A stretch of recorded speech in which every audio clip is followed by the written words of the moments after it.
बच्चों आज अपन बेटा बात करने जा रहे हैं एक एम्स के PYQ यानी कि एक PYQ आया हुआ था पुराना क्वेश्चन एम्स का, उसको आज अपन डिस्कस करने जा रहे हैं। कुछ छोटी मोटी ट्रिक्स बताऊंगा बेटा, उससे आपका बहुत क्वेश्चन अच्छे से हो जाएगा। चलो क्वेश्चन देखते हैं। तो क्वेश्चन क्या था बेटा कि एक H हाइट की बिल्डिंग थी, है ना, उसके टॉप से एक M मास की बॉल को छोड़ा, ठीक है, M मास की बॉल थी, जस्ट ड्रॉप किया, जस्ट ड्रॉप करोगे तो इनिशियल वेलोसिटी कितनी होगी बेटा?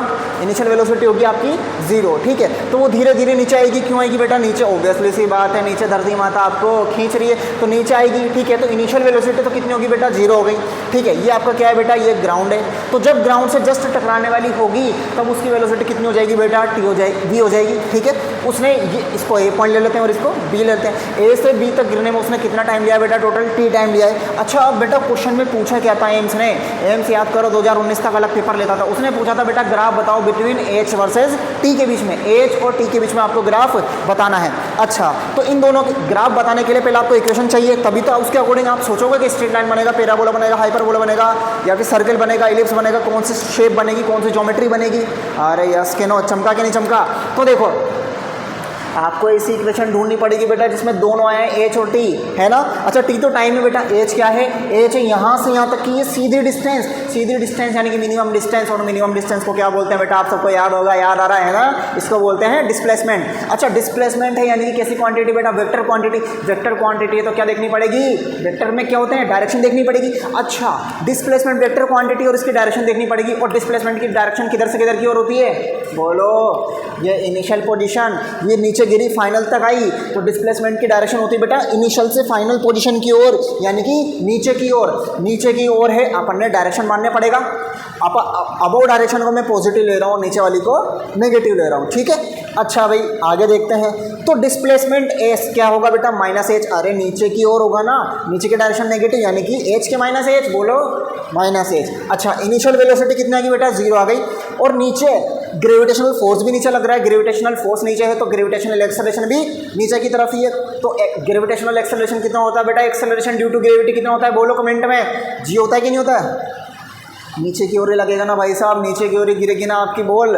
कभी ऐसा हुआ है कि आपने किसी को छोड़ा और ऊपर की ओर गिर गई हो? हमेशा सारी चीज़ें नीचे की ओर ही गिरेंगी। अगर बेटा एक बिल्डिंग से अंबानी साहब और एक गरीब भिखारी अगर दोनों गिरेंगे तो दोनों नीचे ही गिरेंगे। ऐसा नहीं होगा कि अंबानी साहब ऊपर की ओर मूव करेंगे, वो भी नीचे की ओर ही गिरेंगे। तो इसकी एक की वैल्यू क्या होगी? नीचे की ओर, नीचे की डायरेक्शन यानी कि नेगेटिव, नेगेटिव यानी कि -G।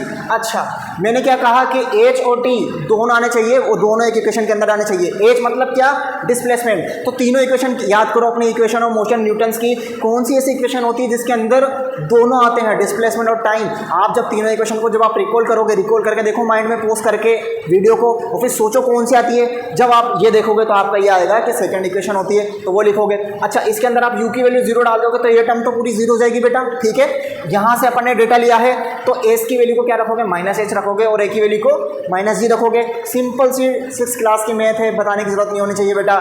यहाँ तक पहुँच जाओगे, माइनस कैंसिल करोगे, यहाँ तक पहुँच जाओगे। यहाँ तक क्लियर है? अच्छा ये इक्वेशन मिली।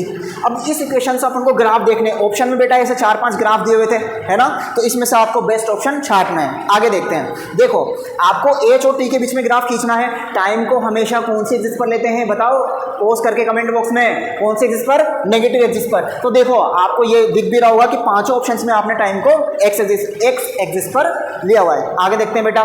टाइम को लोगे आप x पे और H को लोगे y पर। H की पावर है 1 तो y की पावर भी आएगी 1, T की पावर है 2 तो x की पावर भी कितनी आएगी बेटा?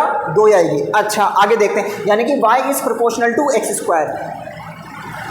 सबकी इक्वेशंस याद करो, स्ट्रेट लाइन की, पैराबोला की, हाइपरबोला की, और इलिप्स की, सर्कल की। ऐसी इक्वेशन किस में आती है? पांचों में से।